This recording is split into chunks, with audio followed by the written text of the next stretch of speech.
चलिए तो हम लोग आज जानेंगे पर्यावरण के बारे में। पर्यावरण होता क्या है? पर्यावरण यहाँ पर स्पष्ट है, पर्या प्लस आवरण। पर्या प्लस आवरण उसको कहते हैं पर्यावरण। पर्यावरण का निर्माण जो है ना एक प्रकार के आवरण से बना है। वह आवरण किस चीज का है? पेड़ पौधा, जीव जंतु, सजीव पदार्थ, निर्जीव पदार्थ और प्रकृति की परिस्थितियां। परिस्थितियां में आता है सूर्य का प्रकाश, वायु, जल, वायु मतलब जल, मिट्टी, ये सभी चीज जो है ना पर्यावरण के अंतर्गत आते हैं। ठीक है, हमारे तरफ जो चारों तरफ क्या है? हवा है, मिट्टी है, जल है, पेड़ पौधे हैं, जीव जंतु है, ये सभी क्या कहलाते हैं? पर्यावरण कहलाते हैं। और पर्यावरण के घटक के बारे में बात करें तो पर्यावरण का जो निर्माण है वो दो घटकों से होता है। पहला है जैविक घटक, क्या है?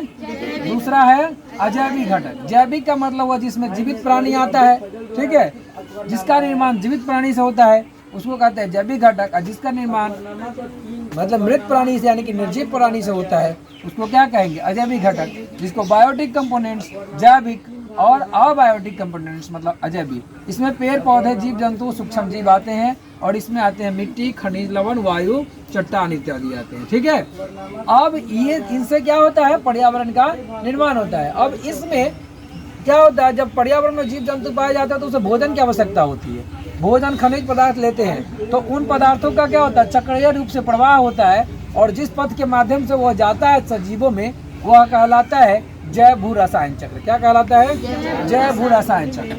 अब बात करेंगे कि जो परितंत्र में जो होता है, परितंत्र में जो निर्माण होता है, पर्यावरण में परितंत्र का जो निर्माण होता है उसके जो घटक है वह तीन घटक है। पहला है उत्पादक, दूसरा उपभोक्ता, तीसरा क्या है? अपघटक है। उत्पादक का अर्थ हुआ जो उत्पादन करता है। जैसे कि उत्पादन क्या करता है? पेड़ पौधे हैं जो जिस पर हम क्या करते हैं? डिपेंडेंट रहते हैं, या जंतु भी डिपेंडेंट रहता है, लगभग जंतु।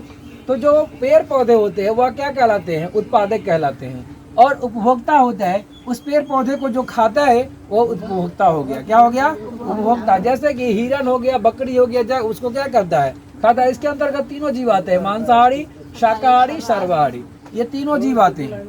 अब बात करेंगे अपघटक को, तो ये तीनों जीव को क्या करता है? अपघटन करने का काम मृत जीव है, यह मरे हुए चीजों को क्या करता है? खा जाता है उसको अपघटित करके, तो वह कहलाता है अपघटक। बात समझ में आया? चलिए आप थोड़ा सा बात करते हैं अवशिष्ट पदार्थ का। किसका? अपशिष्ट, जिसको कि वेस्ट सब्सटेंस कहते हैं, यूजलेस थिंग्स। अब ये क्या होता है? तो यूजलेस कहने से ही पता चल रहा है कि बेकार का चीज। क्या होता है? बेकार का चीज, यानी जो उपयोग करने के बाद जो बेकार हो गए हैं और घर से क्या करते हैं हम लोग उसको निकाल के बिकते हैं या फिर शरीर से बाहर करते हैं, वह क्या कहलाता है? अपशिष्ट पदार्थ कहलाता है। तो ये दो तरह के अपशिष्ट पदार्थ होते हैं, एक जैव निम्नीकरण, दूसरा अजैव निम्नीकरण। जैव में जो जीवों के द्वारा निष्कासित किए जाते हैं और अजैव में जो निर्जीवों के द्वारा निष्कासित किए जाते हैं, या फिर कह सकते हैं मल मूत्र गोबर, ये सभी चीज क्या है? जैव निम्नीकरण है। और प्लास्टिक, पेपर, कीटनाशक, रसायन, ये सब चीज जो है क्या है? अजैव है। तो जैव अजैव समझ गए? और ये चीज बहुत ही खराब चीज होता है, ये प्रदूषण उत्पन्न करता है, इसलिए हमें इसको सही ढंग से इसका निपटारा कर देना चाहिए। बात समझ गए? Thank you.